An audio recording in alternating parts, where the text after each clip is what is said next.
السلام علیکم، میرا نام بلال احمد ہے اور میں الیان سائنس اکیڈمی میں 9th 10th first year second year کو اردو پڑھا رہا ہوں۔ آج کا جو ہمارا موضوع ہے وہ فرسٹ ایئر کے بورڈ کا ایک سوال آتا ہے 5 نمبر کا موضوع کا، یعنی کہ شعری اصطلاحات۔ یہ بہت ہی اہم سوال ہے، بہت ہی آپ کہہ لیں آسان طریقے سے میں نے بچوں کو سمجھایا ہے۔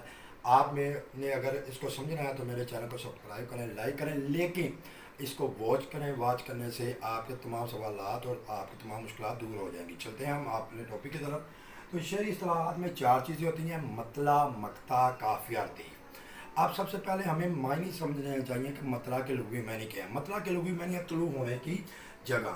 اب اس کی تعریف کیا بیٹا کہ غزل یا قصیدے کا پہلا شعر جو ہم قافیہ اور ہم ردیف ہوتا ہے اسے ہم مطلع کہتے ہیں۔ اب آپ کے ذہن میں فوراً سوال آ گیا ہوگا کہ سر قافیہ کیا ہوتا ہے اور ردیف کسے کہتے ہیں؟ سمپل سی بات ہے، کوئی اتنی ٹینشن نہیں ہے کہ بیٹا قافیہ ہوتا ہے ہم وزن ہم آواز الفاظ۔ آپ کہیں گے سر ہم نے کوئی پیپر میں ترازو پکڑا ہے، ہمیں کس طرح پتہ چلے گا کہ ہم وزن ہم آواز کا ہوتا ہے؟ اس کی مثال دیکھیں، ابن مریم ہوا کرے کوئی، میرے دکھ کی دعا کرے کوئی۔ اس میں یہ کیمرہ مین کو میں کہوں گا کہ ہوا اور دعا یہ کیا ہے جی؟ یہ قافیہ اور کرے کوئی یہ دیکھیں کرے کوئی یہ سیم ہے، سیم آ رہے ہیں، یعنی کہ ان کی شکل ایک جیسی ہے، ان میں تبدیلی نہیں آئی۔ پھر مقطع کے لغوی معنی ہے کاٹنے کی جگہ۔ جس طرح غزل یا قصیدے کا پہلا شعر مطلع کہلاتا تھا، اسی طرح آخری شعر جس میں شاعر اپنا تخلص استعمال کرے اس کو مقطع کہتے ہیں۔ اب آپ کہیں گے سر تخلص اس کہتے ہیں، میں کس لیے ہوں؟ میں بتاتا ہوں۔ تخلص کہتے ہیں شاعر کا مختصر نام، جس طرح آپ نے سنا ہوگا ریختہ کہ تم ہی استاد نہیں ہو، مرزا اسد اللہ خان غالب۔ تو اب یہ اتنا لمبا لکھنے کے بجائے ہم کہتے ہیں ریختہ کہ تم استاد نہیں ہو غالب، کہتے ہیں کسی زمانے میں میر بھی تھا۔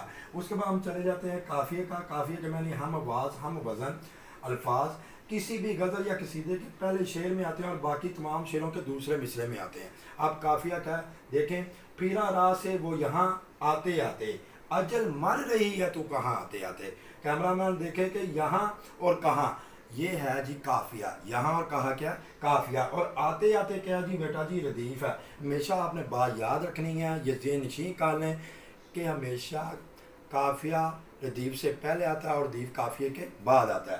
آپ آخری دیکھیں جی، ردیف کے لغوی معنی ہے بار بار آنے والے الفاظ، ہم شکل الفاظ، اور یہ جو ہے ان میں تبدیلی نہیں آتی۔ آخری شعر جو میں نے خود لکھا تھا کہ ایک ہی سام میں کھڑے ہو گئے محمود و یاس، نہ کوئی بندہ رہا نہ بندہ روا، یہ بعد شعر ہے کہ جس میں جو آپ کہتے ہیں ردیف کا استعمال نہیں کیا گیا، اسے غیر بھی کہتے ہیں۔